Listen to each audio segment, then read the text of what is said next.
từ mưa ho nua tới đây mời là tới đây mời mưa giờ mưa kia mưa đai đai chứ một đai lắm rồi đai lắm rồi kia đứng mưa nua nó ở lượt tranh là lượt mà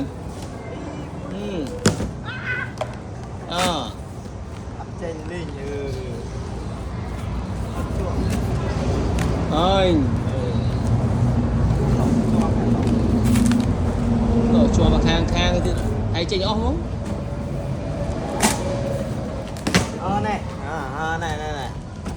lượt mới nữa còn lượt tranh mới này mới rụt nó mới rụt tiết đáy rồi tiết đáy rồi dân tiết đáy mới điện ba tiền mới nè phang này nè phang nè đây con ba nè tiền ba này tiền rồi cái kia nắng tiền rồi ba nhưng mà tăng tiền mới rồi cái kia nắng phang mới điện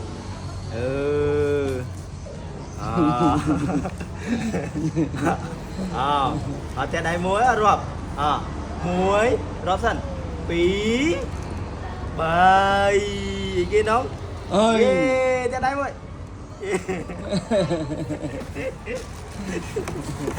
nè nè mặt là sao đây này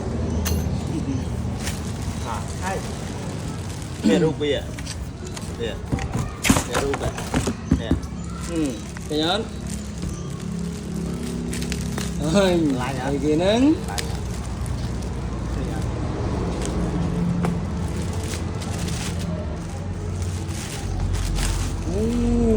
lương kìa giờ anh nhầm đi thì giờ đắng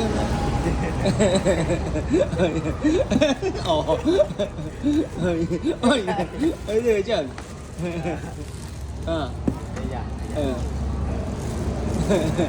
nè tin nè em có đại thứ mấy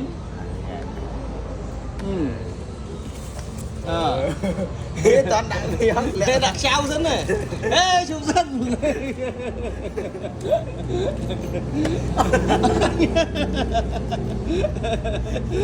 vẫn đánh ở đây được rồi cơ nhỉ ê con đã cái nhau đây chia mấy cả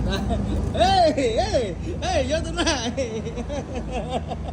ê vào lòng em vào này ê tao ấy no vào lòng mấy em bây giờ còn thị đạo vậy ê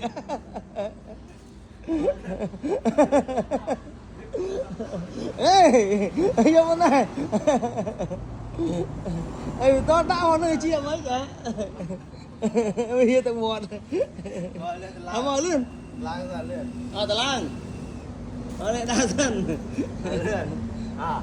giá mà lớn quá chẳng á còn ai chi còn ớt đang cả chi đỡ tôi lẹ rồi cho sân nữa bắt trôi nhá vớt to lắm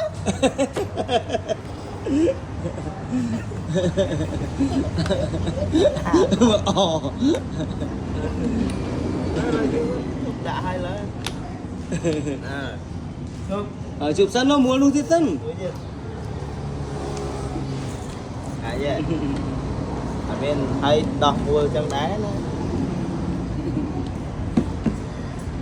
mà sao này là sao bằng thị đâu sao à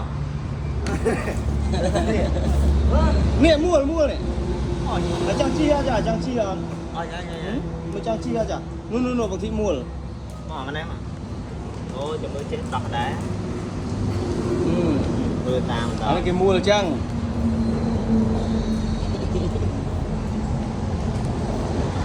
đất má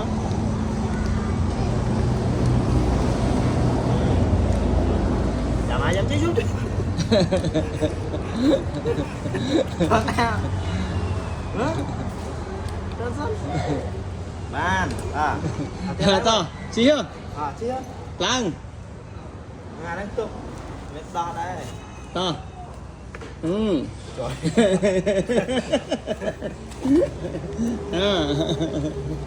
Trời. To. Ê mà này. Mà chi mà này.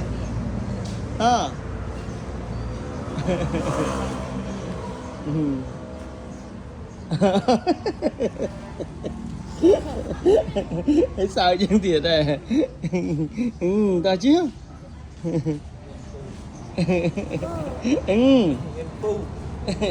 Bác lương hả? Lương bao hả?